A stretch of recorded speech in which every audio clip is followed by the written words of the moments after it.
Regulating North Carolina's shrimping industry is one of the most extensively talked about issues in our state.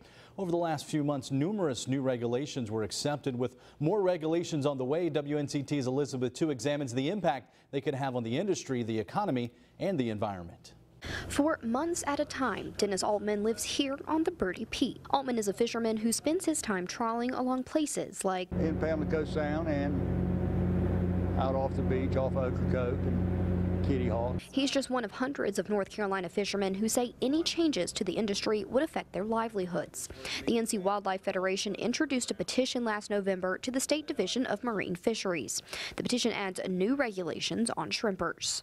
I don't understand why they want to shut us down. We're creating jobs for a lot of people other than just us, you know. But the Wildlife Federation sees it as a necessity. Those that are saying this is about banning shrimp trawling in North Carolina are incorrect. That statement is untrue, and if you look at our petition and read it closely, we want there to be more restrictions in these nursery areas. Knight says evidence of finfish depletion of species like whitefish, spot, and croaker add to the urgency. We found that we were losing hundreds of millions of juvenile fish annually, and the greatest cause of that was due to shrimp trawling. To protect those juvenile fish, the Federation asked the division to designate the Pamlico Sound as a primary nursery area. The petition also asked to limit tow times to 45 minutes, trawling to 3 days per week, head rope length to 90 feet, and require 60-count shrimp or 60 shrimp per pound in the Pamlico Sound before all trawling in those waters. The Division of Fisheries voted 5-3 on February 16th to accept the petition. It puts a cloud over the head of many shrimpers, their families. Jerry Schill represents commercial fishermen against the regulation. There would be a few people that would be able to continue shrimping. It's not a total ban on shrimping, but economically it would strangle the industry to the point where they couldn't make any money.